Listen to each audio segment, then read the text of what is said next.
Hello friends, मैं Jitendra अहनपा online YouTube channel में आप सभी साथियों का स्वागत करता हूं, अभिनंदन करता हूं। मित्रों, अपन पढ़ रहे थे राजस्थान का इतिहास और राजस्थान के इतिहास के अंदर अपन बात कर रहे थे गुर्जर प्रतिहार राजवंश। पिछली क्लास के अंदर अपन ने महिपाल फर्स्ट की बात कर ली थी और उसमें कुछ एक दो फैक्ट बचे हुए हैं जिसकी अपन आज चर्चा करेंगे। जल्दी से जल्दी जुड़ जाइए और अपने सभी मित्रों को भी साथियों लिंक शेयर कर लें ताकि वो भी स्टूडेंट्स नियमित क्लास लें। साथ ही साथ अपन पेन कॉपी लेकर के साथियों साथ ही साथ नोट्स बढ़ाए ताकि वो नोट्स आपके बाद में भी रिवीजन करने के काम आए। ठीक बात है साथियों, अपन बात करते हैं महिपाल की। महिपाल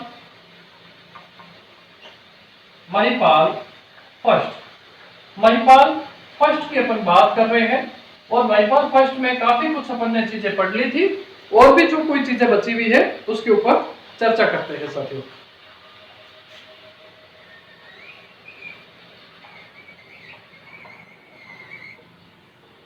ठीक, महिपाल फर्स्ट साथियों, महिपाल फर्स्ट की समयावधि आपको पता है 913 से 944 ईस्वी तक।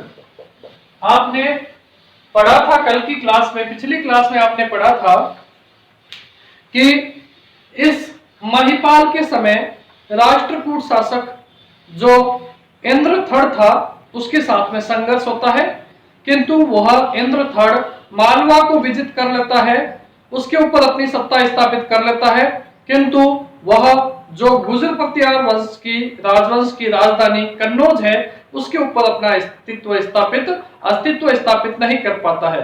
चलो उससे आगे ध्यान दीजिएगा साथियों, यह है आपकी 10वीं शताब्दी। कौन सी शताब्दी है? 10वीं शताब्दी।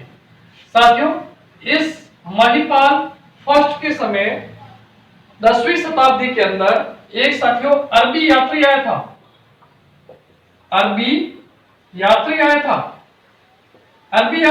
ध्यान दीजिएगा, महिपाल फर्स्ट के समय एक अरबी यात्री आया था जिसका नाम है अल मसूदी। कौन सी सूदी? अल मसूदी। अल मसूदी अरबी यात्री था, इसने भारत की यात्रा की थी। अल मसूदी कब आया था साथियों? 10वीं शताब्दी में।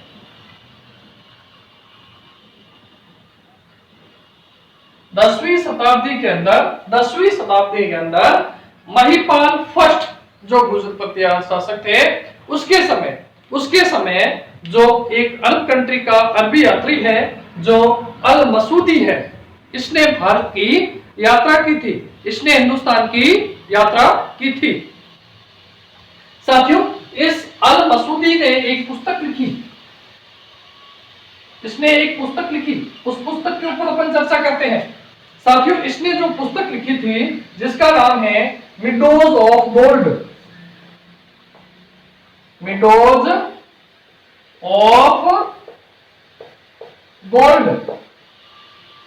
किसकी पुस्तक है? अल मसूदी की। विंडोज ऑफ गोल्ड, यह पुस्तक साथियों अल मसूदी की है। यह पुस्तक है अल मसूदी की। अब साथियों इसमें ध्यान दीजिएगा, इसमें दो चीजों का विशेष उल्लेख मिलता है जिससे संबंधित आपके प्रश्न आते हैं। साथियों, ये महिपाल फर्स्ट जो गुर्जर प्रतिहार शासक है उसके दरबार में आया था और इस पुस्तक के अंदर भी साथियों अपने को जानकारी मिलती है। इसने अल मसूदी ने जो महिपाल फर्स्ट जो गुर्जर प्रतिहार वंश का शासक है महिपाल फर्स्ट। और साथियों इस महिपाल फर्स्ट के लिए इसने अल मसूदी ने एक शब्द का प्रयोग किया, वो है बोरा शब्द।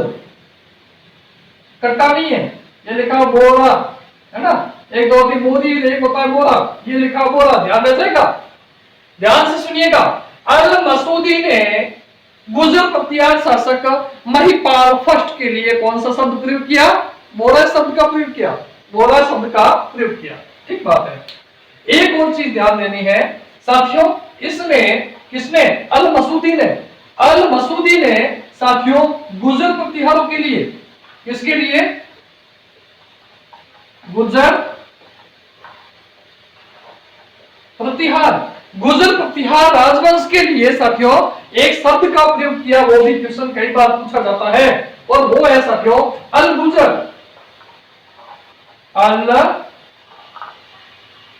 अल गुजर शब्द का प्रयोग किया। ध्यान से सुनिएगा स्टूडेंट्स, ध्यान दीजिएगा, राजा के लिए बोरा शब्द, मतलब राजा कौन है, महिपाल फर्स्ट।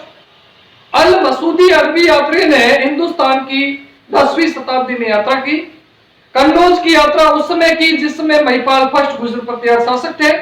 दरबार में गया, राजा महिपाल फर्स्ट गुजर प्रतिहार शासक के लिए बोला, और साथियों इस गुजर प्रतिहार राजवंश के लिए इसने अल गुजर शब्द का प्रयोग किया। कौन सा गुजर, अल गुजर शब्द का प्रयोग किया, अल गुजर शब्द का प्रयोग किया। तो ये आपके साथियों कहीं ना कहीं क्वेश्चन आते हैं। अब साथियों अपन एक और चीज देखते हैं, ये तो एक अरबी यात्री ने हिंदुस्तान की यात्रा की थी, उसकी अपन चर्चा कर ली, और नाम है अल मसूदी, अल मसूदी, इसकी अपन ने बात कर ली।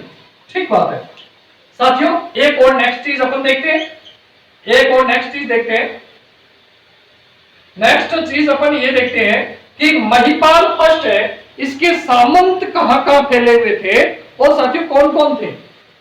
महिपाल फर्स्ट के सामंत, महिपाल फर्स्ट जो कि गुजर प्रतिहार शासक है, इसके सामंत, इसके सामंत की बात करते हैं। अब ध्यान से सुनिएगा साथियों,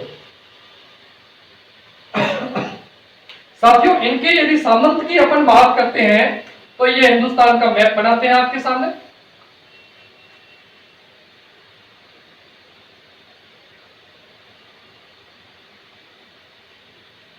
ठीक, छोटा सा आपको बताते हैं, महिपाल फर्स्ट के समय सामंत कौन कौन थे, सामंत कौन कौन थे, इसके ऊपर अपन चर्चा करते हैं। देखो देखें, सबसे पहले तो अपन देखते हैं कि गुजर प्रतिहार राजवंश की कहां का सीमाएं थी, कहां का इसकी साम्राज्य कहां का था। देखो सबसे पहले अपन ये राजस्थान की बात करते हैं, राजस्थान की सबसे पहले अपन देखते हैं कि ये आपके मंडोर के अंदर गुजर प्रतिहार राजवंश है। फिर यहाँ पे देखते हैं भीनमाल के अंदर राजवंश है, या मध्य प्रदेश में मालवा वाला क्षेत्र भी इनके अंडर में था। बाद में जो इंद्र थर्ड है उसने अपने अधिकार में ले लिया। कन्नौज है, ये कन्नौज का शासक बना हुआ है, गुजर प्रतिहार वंश की राजधानी कन्नौज थी, बाद में कन्नौज बन गई, राजा मीर भोज के समय स्थायी राजधानी बन गई थी। अब ध्यान से सुनिएगा साथियों, इसके सामंत यहां पे देखो, यहां पे आपके अजमेर पड़ता है, क्या पड़ता है, अजमेर। साथियों सांबर के चौहान, सांबर अजमेर वाला, तो फर्स्ट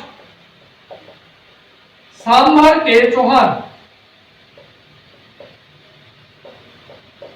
सांबर के चौहान, सांबर के चौहान, ये साथियों पहली बात तो ये इनके सामंत थे। किसके सामंत थे, गुजर प्रतिहार के, गुजर प्रतिहार वंश का सामंत साथियों ये।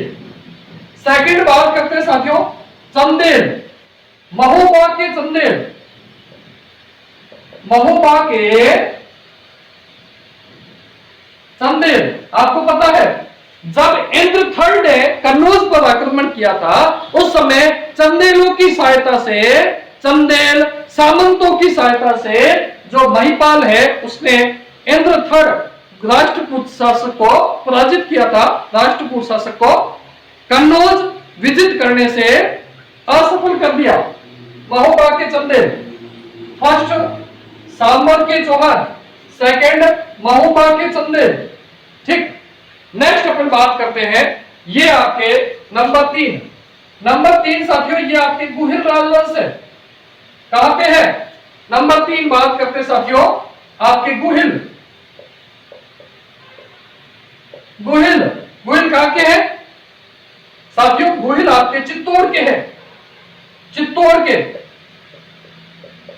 चित्तौड़ के गोहिल, ये भी इसके अंडर में थे, इसके गुजर प्रतिहारों के अंडर में थे गोहिल राजवंश। ठीक बात है। चलो नेक्स्ट अपन बात करते हैं साथियों ग्वालियर। साथियों ग्वालियर के कच्छप घाट, ग्वालियर के कच्छप घाट भी इसके अंडर में थे। ये ग्वालियर मध्य प्रदेश,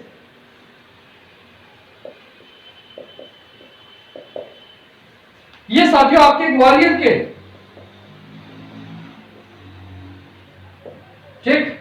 ये नंबर 4, ये भी इसके अंडर में थे। दिख रहा है आपको? साफ साफ दिख रहा है? ठीक बात है।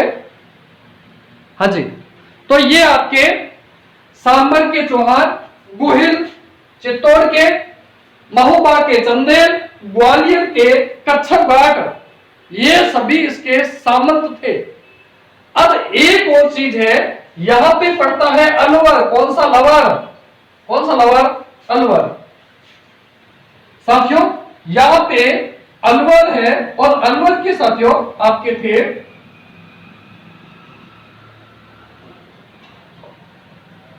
अलवर के बड़गुजर, बड़गुजर, ये सभी इनके सामंत थे, ये सभी इनके सामंत थे। साथियों ध्यान दीजिएगा,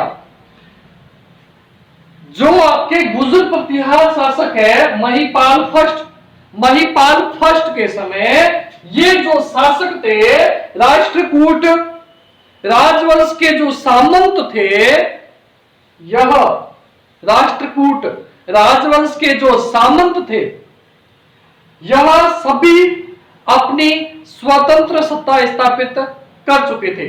महिपाल के समय अपनी स्वतंत्र सत्ता स्थापित कर ली। समझ गए क्या? यह जो सामंत है, इन्होंने साथियों महिपाल के समय अपनी स्वतंत्र सत्ता स्थापित कर ली थी, अपनी स्वतंत्र सत्ता स्थापित कर ली थी। ठीक बात है। कौन कौन है? बड़गुजर भी इसके अंडर में थे, चंदेल भी इसके अंडर में थे, चंदेल महोबा के अंदर, कच्छप घाट है ये भी आपके ग्वालियर वाले, ये भी इसके अंडर में सामंत थे। गोहिल आपको पता है, गोहिल चित्तौड़ के अंदर, और सांबर अपने अजमेर वाला चित्र, ये साथियों सारे के सारे इसके सामंत थे, जिन्होंने साथियों महिपाल के समय, महिपाल गुर्जर प्रतिहार वंश का अंतिम शक्तिशाली शासक था, अंतिम शक्तिशाली शासक था। ठीक बात है। तो साथियों अपन ने इनकी बात की, जल्दी से स्क्रीनशॉट ले लीजिएगा।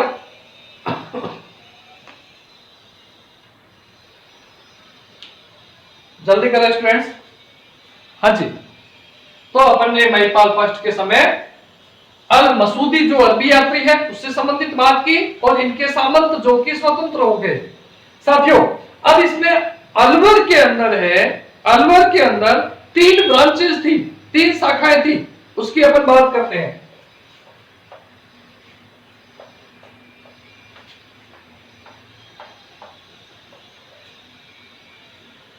साथियों साथ ही साथ नोट्स बनाते रहना ताकि आपके भविष्य में भी काम आए।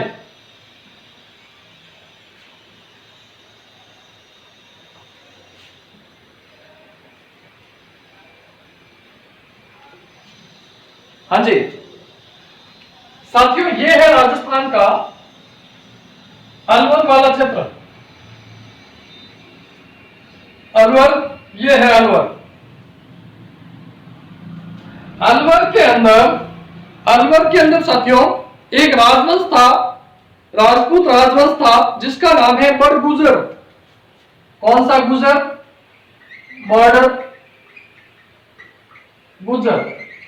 बड़गुजर। ये बड़गुजर कौन है? दिख रहा? ठीक। ये बड़गुजर कौन है? साथियों बड़गुजर जो गुजर प्रतिहार शासक है उनके ही सामंत है, उनके सामंत है। ये स्थान कौन सा है? ये स्थान कौन सा है? अलवर है। कौन सा? लवर, अलवर। ठीक है। हाँ जी, ये आपको समझ में आ जाएगा, लवर मतलब अलवर। हाँ जी। तो यहां पे अलवर के अंदर साथियों इसकी 3 ब्रांचेस अपन देखते हैं। देखो 3 ब्रांचेस, 3 इसकी शाखाएं देखते हैं। किसकी? जो गुर्जर पतियारों के अंडर में बड़ गुर्जर शासक थे उनकी बात करते हैं। ठीक है साथियों, एक है राजौरगढ़, राजौरगढ़। एक है साथियों आपके राजगढ़, और एक है मालपुरा माचेरी वाला क्षेत्र। एक राजौरगढ़, एक माचेरी वाला स्थान। ठीक है साथियों, और एक है राजगढ़, राजगढ़ अलवर। ठीक है, ये 3 स्थान हैं। अब ध्यान दीजिएगा साथियों, इसमें जो राजौरगढ़ है यहां का एक बड़ गुर्जर सामंत था जिसका नाम है राजदेव। क्या नाम है? राजदेव। राजदेव को साथियों इस राजौरगढ़ का संस्थापक माना जाता है। राजदेव को इस राजौरगढ़ का संस्थापक माना जाता है। अब ध्यान दीजिएगा, यहां पे राजौरगढ़ से एक अपने को अभिलेख मिलता है जिसे अपन मंथन देव का अभिलेख कहते हैं। 960 ईस्वी का मंथन देव का एक अभिलेख मिलता है। कहां पे? 960 ईस्वी का मंथन देव का अभिलेख।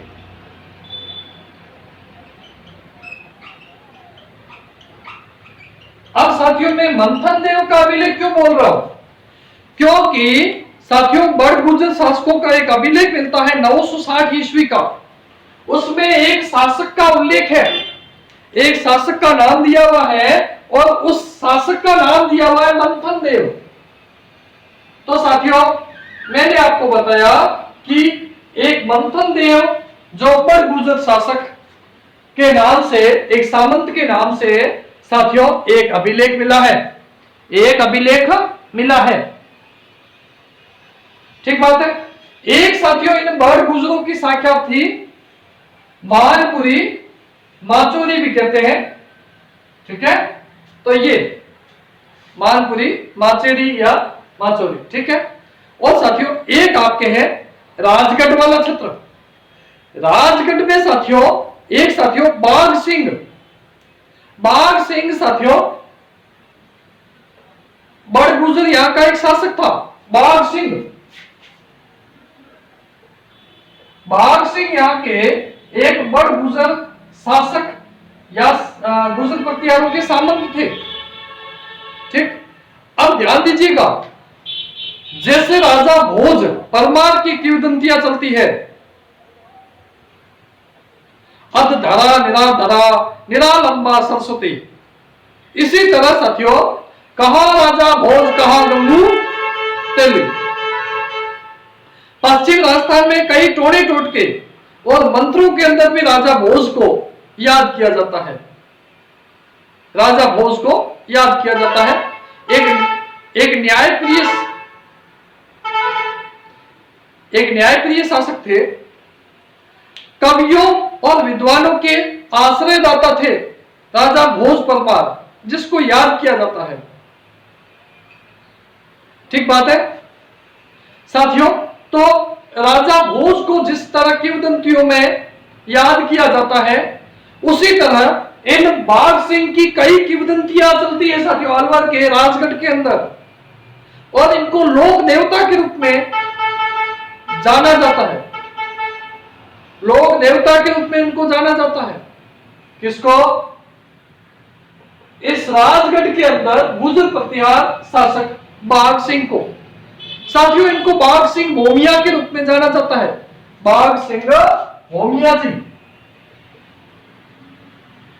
बाघ सिंह भोमिया जी। तो साथियों इस हिसाब से अपन ने पढ़ा, इस हिसाब से अपन ने पढ़ा कि यह कुछ सामंत थे किसके सामंत थे साथियों? ये महिपाल फर्स्ट के सामंत थे। महिपाल फर्स्ट के साथियों सामंत थे बड़गुजर, जिनकी साथियों अलवर के अंदर ब्रांचेस थी। अलवर के अंदर राजौरगढ़, माचोरी और साथियों आपके स्थान आ गया राजगढ़।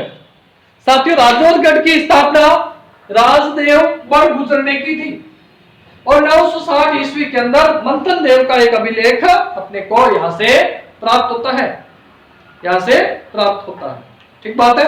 तो अपन ने ये बात किसकी की? ये बात कर ली अपन ने महिपाल फर्स्ट की। साथियों गुजर पतियार वंश का अंतिम शक्तिशाली शासक के रूप में अपन इस महिपाल फर्स्ट को जानते हैं, अंतिम शक्तिशाली शासक। ठीक बात है। चलो नेक्स्ट देखते हैं। नेक्स्ट शासक कौन बनेगा बताओ देखें। नेक्स्ट शासक कौन बनेगा? पिछला वीडियो यदि आपने देखा हो तो पिछला एक वीडियो लास्ट क्लास वाला आप साथ ही साथ नोट्स बनाते रहे, उसके अंदर मैंने पूरी लिस्ट बता दी थी। ठीक है, एक बार वापस देख लो। देखें अपन ने बात की थी महेंद्रपाल से शुरुआत की थी। महेंद्रपाल फर्स्ट के 3 बच्चों का नाम बताया था, 3 बेटों का नाम बताया था। एक का नाम बताया था भोज सेकंड। इनके बारे में अपन ने बात कर ली थी। एशियाटिक सोसाइटी ताम्रपत्र से इनकी अपने को जानकारी मिलती है। उसके बाद में साथियों महिपाल फर्स्ट के बारे में अभी अपन ने जस्ट चर्चा कर ली है। ठीक बात है। कल भी क्लास में अपन ने महिपाल फर्स्ट की बात की थी और आज की क्लास में भी अपन ने महिपाल फर्स्ट के बारे में पढ़ा। उसके बाद में अगला शासक है जिसका नाम है विनायक पाल। कौन है? विनायक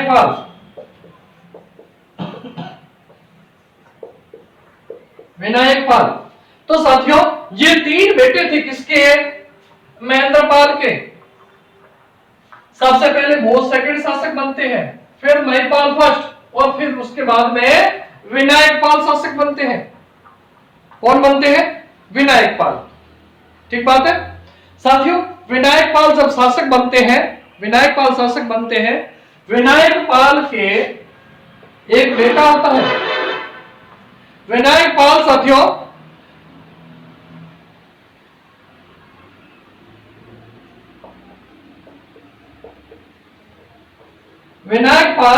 और इसकी रानी देवही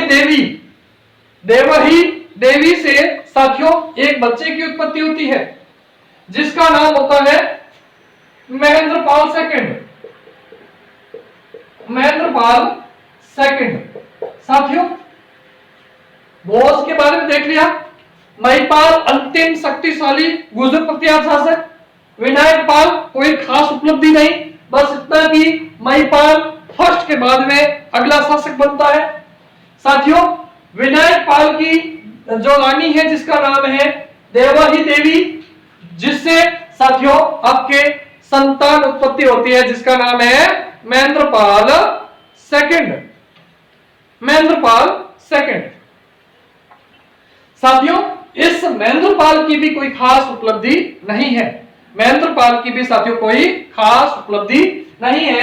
वही 945 से 48 तक शासक रखते हैं।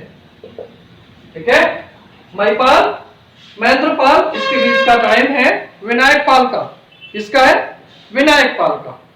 अब ध्यान से सुनिएगा साथियों, महेंद्रपाल ने कुछ किया नहीं, महेंद्रपाल ने कुछ खास नहीं किया। ठीक बात है। अब देखिए उसके बाद में इस महिपाल की अपन ने बात की थी, इसका बेटा है देवपाल। क्या नाम है साथियों? देवपाल। ये देवपाल शासक बनता है। ठीक है। उसके बाद में साथियों मैंने जो आपको कल क्रम बताया था उस क्रम के अनुसार साथियों उसके बाद में यहाँ पे विजयपाल इसका बेटा हुआ था। विजयपाल ये था। मैंने आपको कल एकदम पूरी शेड्यूल बता दी थी। पिछला वीडियो जाकर के देखोगे तभी सभी आपको पता चलेगा। ठीक है, सभी उसको एक बार देख लेना, आपको एक एक चीज का पता चलेगा। अब एक चीज का ध्यान दीजिएगा, इसमें प्रमुख जो शासक था, इसमें जो प्रमुख शासक था जिसकी अपने को जानकारी मिलती है, उसका नाम है साथियों, देवपाल के बाद में विजयपाल, और विजयपाल के बाद में राज्यपाल। क्या नाम है? राज्यपाल। राज्यपाल की अपने को जानकारी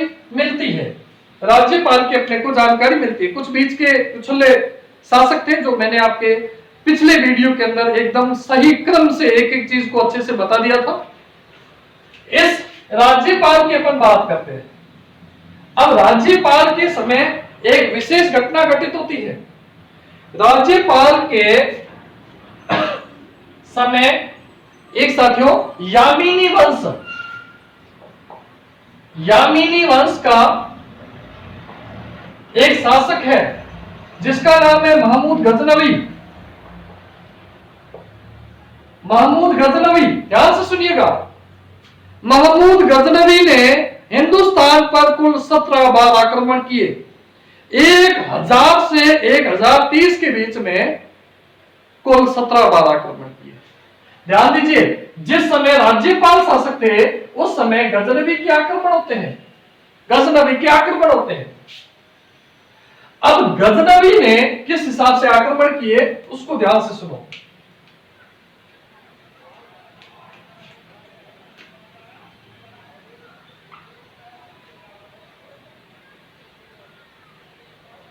गजनी के निवासी है सब आक्रमण किए हैं इन्होंने, ये लो आक्रमण किए हैं। कुल 17 बार हिंदुस्तान को लूटा है, हिंदुस्तान को कुल 17 बार लूटा है। बात है 1018 की, जिस समय इसने कन्नौज पर आक्रमण किया। ध्यान से सुनिएगा, आक्रमण किया 2 स्थानों पे 1018 में, एक मथुरा पे और एक कन्नौज पे, 2 जगह आक्रमण किए। कन्नौज का शासक उस समय कौन है? राज्यपाल। गजनवी ने यह आपके कन्नौज है, मैं लिख देता हूं, मथुरा और कन्नौज। किसके आक्रमण? यामिनी वंश के शासक है महमूद गजनवी, इसके आक्रमण।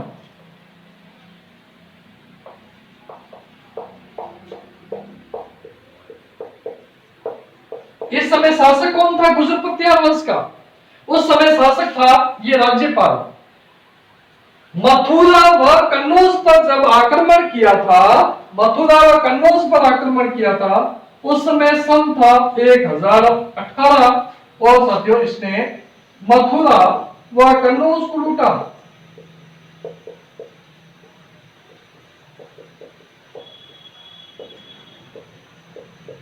मथुरा व कन्नौज को इसने जीत लिया। किसने जीता? महमूद गजनवी ने। उस समय गुजर पख्तियार वंश का शासक कौन था? राज्यपाल। ध्यान से सुनिएगा साथियों, गलत नहीं होना चाहिए, क्वेश्चन आता है। महमूद गजनवी के आक्रमण के समय कन्नौज का गुजर पख्तियार वंश का शासक कौन था? राज्यपाल। ठीक। इसी समय एक महान विद्वान आता है, गजनवी के साथ हिंदुस्तान आता है, और उस महान विद्वान का नाम है अल-बरूनी।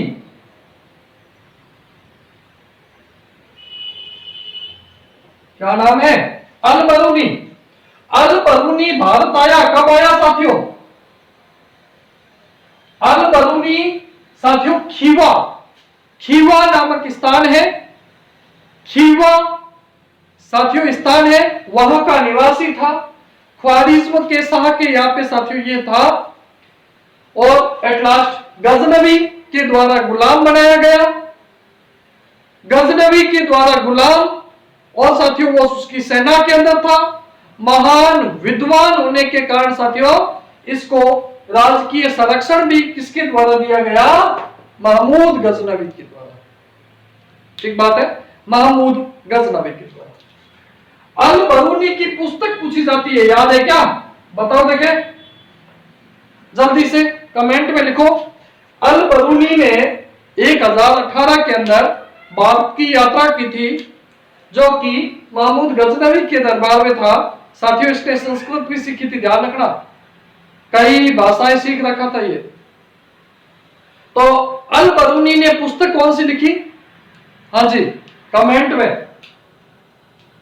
तो साथियों, अल बरूनी ने पुस्तक लिखी थी जिसका नाम सुनिएगा। साथियों, तहकीक ए हिंद या किताब उल हिंद। तहकीक ए हिंद, ये इसकी पुस्तक थी साथियों। किताब उल हिंद, तहकीक ए हिंद या किताब उल हिंद, ये इसकी पुस्तक थी। बहुत ही शानदार पुस्तक लिखी थी साथियों इसने। अब मैं साथियों एक चीज बताना चाहता हूं। एक बार यही क्वेश्चन आया था, यह तो आपको पता नहीं, 11वीं शताब्दी में 1018 के अंदर, जिस समय गजनवी ने कन्नौज को विजिट किया था, उस समय अपने साथ आया था, और उस समय यशपाल से विजिट किया था। ठीक बात है, राज्यपाल से, सॉरी, यशपाल अंतिम शासक था, राज्यपाल से विजिट किया था। देखो देखे, प्रश्न था भारत की खोज पुस्तक के लेखक कौन है? भारत की खोज पुस्तक के लेखक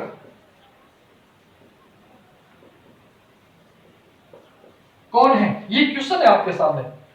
भारत की खोज पुस्तक के लेखक कौन है, ये आपके सामने प्रश्न है साथियों। ऑप्शन फर्स्ट, जवाहरलाल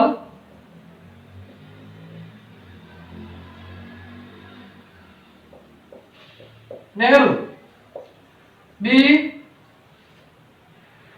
महात्मा गांधी,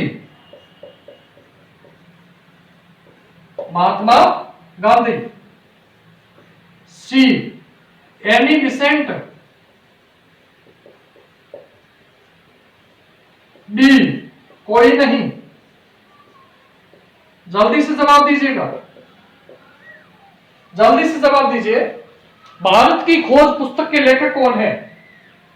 भारत की खोज पुस्तक के लेखक कौन है? जल्दी से। हाँ साथियों, इसका आंसर है पंडित जवाहरलाल नेहरू, क्योंकि एक पुस्तक लिखी थी पंडित जवाहरलाल नेहरू ने। उस पुस्तक का नाम था डिस्कवरी ऑफ इंडिया। आंसर क्या होगा? ए, डिस्कवरी ऑफ इंडिया पुस्तक का शाब्दिक अर्थ हिंदी में भारत की खोज होता है। आंसर मिल गया। चलो इसी प्रश्न को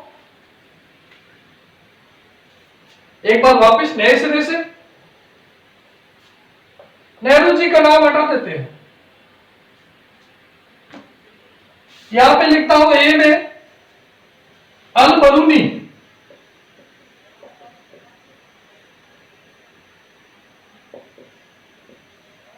अब साथियों आंसर दीजिएगा। अल बरूनी, जल्दी कीजिए। भारत की खोज पुस्तक के लेखक कौन है? भारत की खोज पुस्तक के लेखक कौन है? अल बरूनी, महात्मा गांधी, एनी बिसेंट या कोई नहीं? तो साथियों इसका आंसर क्या होगा? नहीं, इसका आंसर होगा ए। साथियों ये लिखा हुआ है तहकीक ए हिंद। इस तहकीक ए हिंद का भी शाब्दिक अर्थ क्या होता है? भारत की खोज। आंसर क्या होगा? ए होगा। कभी भी ऐसा क्वेश्चन आ जाए तो आपको घबराने की आवश्यकता नहीं। आप अल बरूनी यदि क्वेश्चन सही करके आते ऑप्शन है तो आप बिल्कुल सही कर सकते हो। ये क्वेश्चन आ चुका है जो कि मैंने आपके सामने रखा है, तो डिस्कवरी ऑफ इंडिया पुस्तक के लेखक कौन है? पंडित जवाहरलाल नेहरू। साथियों, इसको अपन, यदि ये ऑप्शन नहीं है तो अपन क्या कर सकते हैं? अपन क्या कर सकते हैं? अल बरूनी। अब ध्यान से सुनिएगा।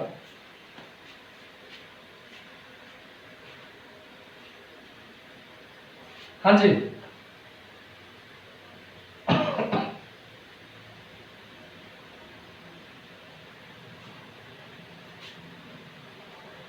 देखो कौन सी शताब्दी? 11वीं शताब्दी। कौन आया है? अल बरूनी। पुस्तक कौन सी लिखी है? तहकीक ए हिंद। तहकीक ए हिंद, ठीक बात है। इस तहकीक ए हिंद को 11वीं शताब्दी का भारत का दर्पण कहते हैं। 11वीं शताब्दी का 11वीं शताब्दी का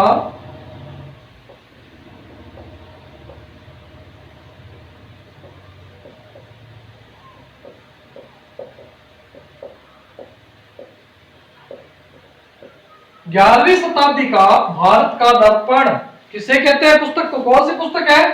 तहकीक ए हिंद। तहकीक ए हिंद। साथियों, इस गजनवी ने हिंदुस्तान के ऊपर 17 बार आक्रमण किए थे, ठीक है। अब साथियों, मैं आपको क्वेश्चन पूछता हूं, कौन सी पुस्तक के अंदर अपने को गजनवी के हिंदुस्तान पर आक्रमण करने की जानकारी मिलती है या कन्नौज विजय की जानकारी मिलती है? साथियों, इस गजनवी के दरबार में एक इतिहासकार थे जिसका नाम है उत्बी। क्या नाम है? फिरदौसी भी इसके दरबार में थे, उत्बी, अल बरूनी, ठीक है। ये सभी उत्बी इसके शाहनामा पुस्तक के लेखक, फिरदौसी भी इसके दरबार में थे, गजनवी के।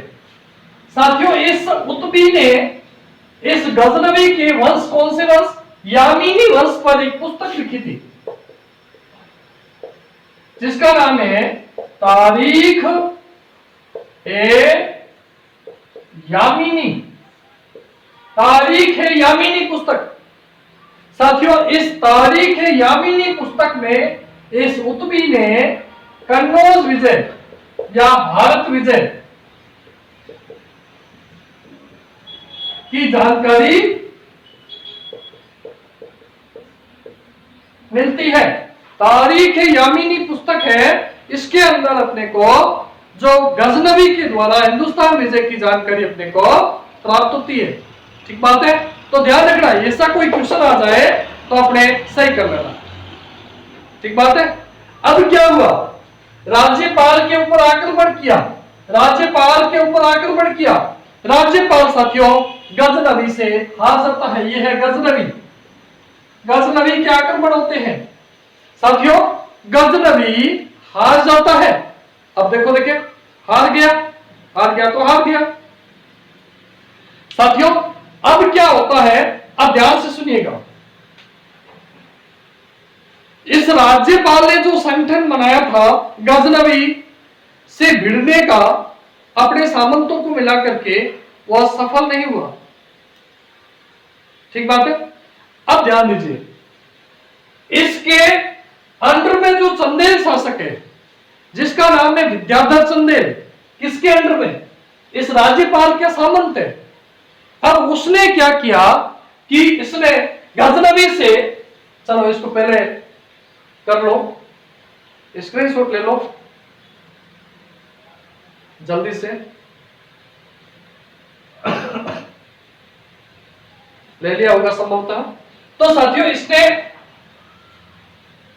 यह जब राज्यपाल हार जाता है, उसके बाद में क्या होता है कि जो चंदेल शासक है जिसका नाम है विद्याधर चंदेल,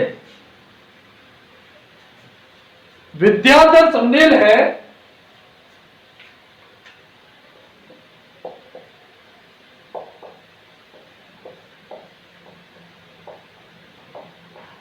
विद्याधर चंदेल है।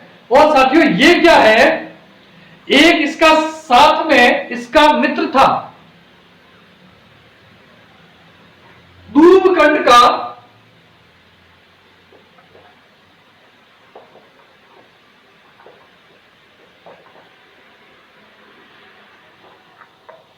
इसका मित्र है विद्याधर चंदेल का, जिसका नाम है दूबकुंड का अर्जुन कछवाहा।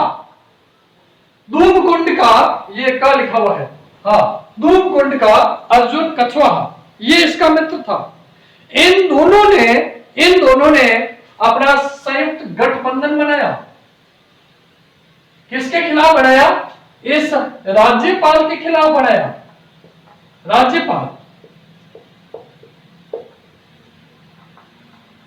राज्यपाल के खिलाफ क्यों बनाया? क्योंकि तू गजनवी को पराजित नहीं कर पाया। गजनवी, जब यहां का शासक है कन्नौज का, गजनवी को पराजित नहीं कर पाया, इसलिए इसके खिलाफ साथियों इन दोनों ने एक गठबंधन बनाया और जाकर के राज्यपाल से युद्ध होता है। राज्यपाल से युद्ध हुआ। अब क्या हुआ? राज्यपाल इस युद्ध के अंदर मारा जाता है। राज्यपाल इस युद्ध के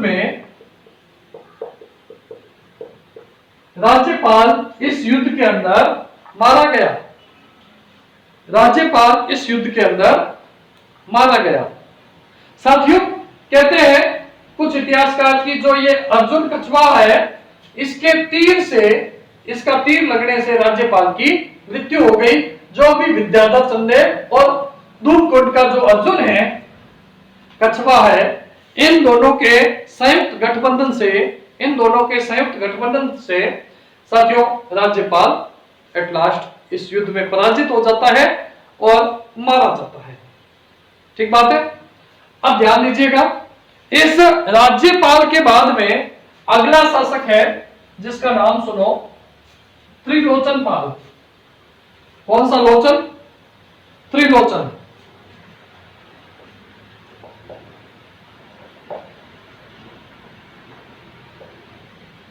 त्रिलोचन पाल। साथियों राज्यपाल के बाद में अगला शासक त्रिलोचन पाल बनता है 1019 से 1027 के बीच में। क्या नाम है? त्रिलोचन पाल। साथियों कोई खास विशेषता नहीं त्रिलोचन पाल की, और अंतिम शासक के रूप में एक शासक का उल्लेख मिलता है जिसका नाम है यशपाल। यह साथियों अंतिम शासक है। किस वंश का अंतिम शासक है? गुर्जर पतियार, है ना? हाँ जी, गुर्जर पतियार वंश का अंतिम शासक कौन है? जिसका नाम है यशपाल। ठीक है, यशपाल इस गुर्जर पतियार वंश का अंतिम शासक है। मित्रों आज अपन ने गुर्जर पतियार वंश की बात की है, और अब देखो एक तो इसका अंतिम शासक, तो गुर्जर पतियार वंश का संस्थापक कौन? हरिश्चंद्र। अंतिम शासक कौन? यशपाल। कन्नौज को अपनी स्थायी राजधानी किसने बनाया? राजा मीर भोज। ठीक बात है। हाँ जी, तो ये है यशपाल इस वंश का अंतिम शासक। साथियों एक क्वेश्चन आता है कि गुर्जर पतियार वंश की स्थायी राजधानी कन्नौज बन गई थी। यह कन्नौज गुर्जर पतियार राजवंश के बाद कन्नौज के अंदर कौन सा नया राजवंश उदित होता है? कन्नौज में कौन सा वंश है? गुर्जर पतियार।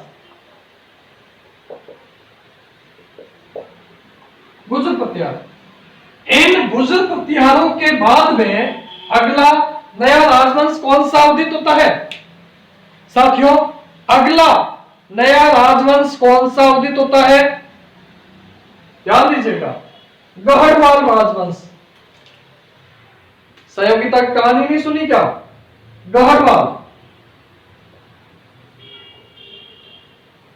गढ़वाल राजवंश है।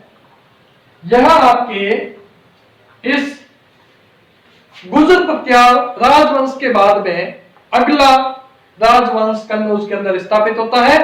साथियों लगभग 1093 ईस्वी के आसपास ये गढ़वाल वंश है यह स्थापित हो जाता है।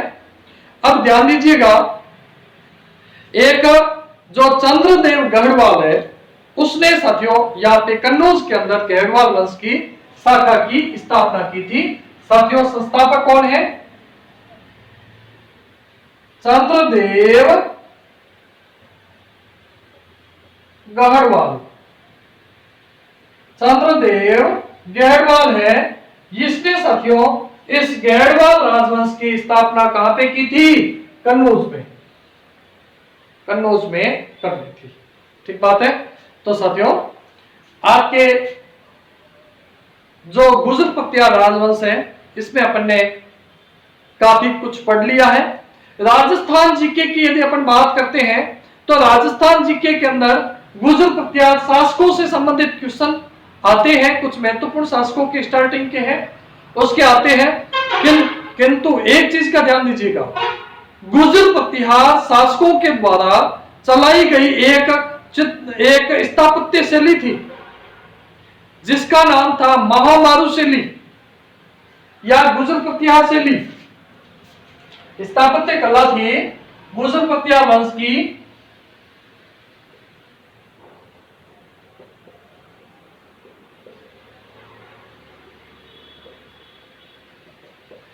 साथियों, इसी को ही महामारू शैली कहते हैं।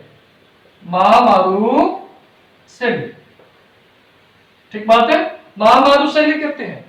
तो इस हिसाब से साथियों इन्होंने गुजर पख्तियार शासकों ने एक नई स्थापत्य कला को जन्म दिया जो साथियों जो महामारू शैली के नाम से जानी जाती है। महामारू शैली के नाम से जानी जाती है। ठीक बात है। तो इस हिसाब से अपन कल जो बात करेंगे, जो गुजर पख्तियार राजवंश है उसकी कुछ प्रमुख स्थापत्य शैलियों की बात करेंगे। दूसरी बात साथियों, अपन ने एक सेकंड के लिए कन्नौज के अंदर गुजर पख्तियार वंश के पतन की बात कर ली थी। कन्नौज के अंदर गुजर पख्तियार वंश के पतन की बात कर ली थी, अभी जस्ट की है।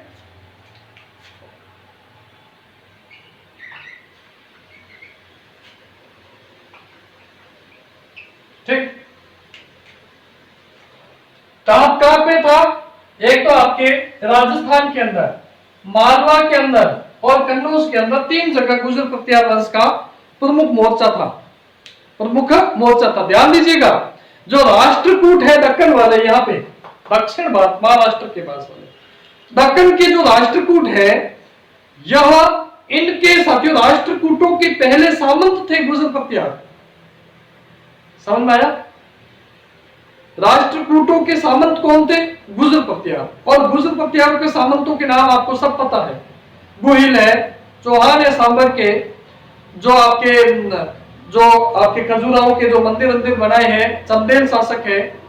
ठीक बात है। तो ये सभी इसके अंडर पे थे। बड़ गुजर है, अलवर वाले सभी अंडर पे थे, इनके सामंत थे। ठीक है। तो आपको मैंने बताया कि मालवा को तो विजिट कर लिया था। किसने विजिट किया था? ये आपके साथियों इंद्र थर्ड ने आक्रमण किया था, उस समय विजिट कर लिया था। कन्नौज साथियों धीरे धीरे शक्ति कमजोर पड़ जाती है। कन्नौज को गजनवी ने लूट लिया था। विद्याधर ने साथियों राज्यपाल की हत्या कर दी और यशपाल से धीरे धीरे समाप्ति हो जाती है। और यहाँ पे गढ़वाल राजवंश की नींव रख दी जाती है। अब बच गया यहां वाला क्षेत्र। यहां पे साथियों अब देखे यहां देखो, इसमें अपन ने बात की कि ये जो क्षेत्र है गुहिल वाला क्षेत्र, गुहिल स्वतंत्र हो गए। सांबर के अजमेर सांबर के जो चौहान है ये स्वतंत्र हो गए। अब देखे ये है आपके यहां पे जोधपुर के आसपास मंडोर वाला क्षेत्र, और मंडोर के अंदर आपके गुजर पख्तियार राजवंश का शासन था। अब बात आती है सन 1395 ईस्वी की। सन 1395 ईस्वी की बात है। ध्यान से सुनो। जो अपने परिहार है, प्रतिहार है, जिसको अपन कहते हैं गुजर पख्तियार,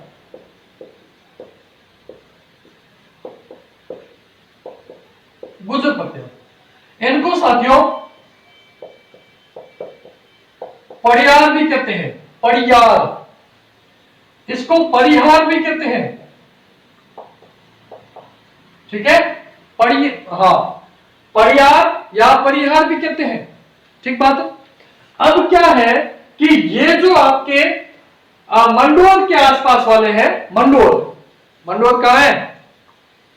जोधपुर के अंदर, ठीक है। यहां के अंदर है शासक है गुजर प्रत्यार वंश के इंदा परिहार। परिहार का मतलब क्या है? ये आपके प्रतिहार, जो इंदा प्रतिहार शासक है, जिसको अपन परिहार या परिहार कह सकते हैं। इन इंदा परिहार शासक है, इन्होंने क्या किया कि राव जो चूड़ा है, राठौड़ राव चूड़ा, इसको आमंत्रित करके राव चूड़ा राव चूड़ा को आमंत्रित करके इन्होंने अपनी बेटी का विवाह कर लिया।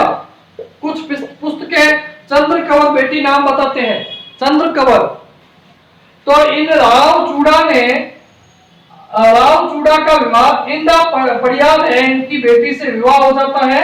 और साथियों इन्हें दहेज के अंदर जो है मंडोर वाला क्षेत्र मिल जाता है। मंडोर इनको दहेज में मिल जाता है साथियों। मंडोर दहेज में देने के बाद में साथियों यहां पे राठौड़ों की सत्ता स्थापित हो जाती है, और साथियों यहां से गुजर प्रत्यार वंश का यहाँ पे समाप्ति हो जाती है। तो आपको समझ में आ गया कि राष्ट्रकूटों ने जीत लिया, ये आपके गैड़वालों ने जीत लिया, ये जो रियासत सामंत थे वो स्वतंत्र हो गए, और साथियों ये राठौड़ राव चूड़ा है, इसको साथियों दहेज के अंदर दे दिया था। तो इस हिसाब से धीरे धीरे गुजर प्रत्यार राजवंश का जो साम्राज्य है वो धीरे धीरे कम होता हुआ साथियों उस गुजर प्रत्यार राजवंश की समाप्ति हो जाती है, गुजर प्रत्यार राजवंश की समाप्ति हो जाती है। साथियों कल अपन बात करेंगे नेक्स्ट वीडियो के अंदर गुजर प्रत्यारों के जो स्थापत्य कला है उसके बारे में, महामारू शैली के बारे में, और कुछ मंदिरों से संबंधित बात करेंगे। ध्यान दीजिएगा, आपने यदि अभी तक मेरे इस YouTube चैनल को सब्सक्राइब नहीं किया है तो सब्सक्राइब करें, बेल आइकन बजा दीजिएगा घंटी, ताकि आपके पास नोटिफिकेशन मिल जाएगा समय समय पे जैसे ही वीडियो या लाइव क्लास स्टार्ट होगी तो। और दूसरी बात है साथियों, अधिक से अधिक शेयर कीजिएगा। अभी कोई आगामी परीक्षा है, आपको सभी को पता है, उसके लिए मैंने कुछ 1-2 मॉडल पेपर डाले हैं, और fast revision class art and culture की डाली है, देख लेना अच्छे से। और यदि आपको नहीं मिले तो मैं इसके डिस्क्रिप्शन के अंदर इसका लिंक शेयर कर लूंगा। फिर भी नहीं मिले तो साथियों आप मुझे कमेंट कर लेना, मैं आपको साथियों भेज दूंगा पर्सनली, ठीक है। Thank you so much students. Like किया कि नहीं किया? लाइक करना ना भूलें। धन्यवाद मित्रों, मेरे प्यारे students, thank you so much.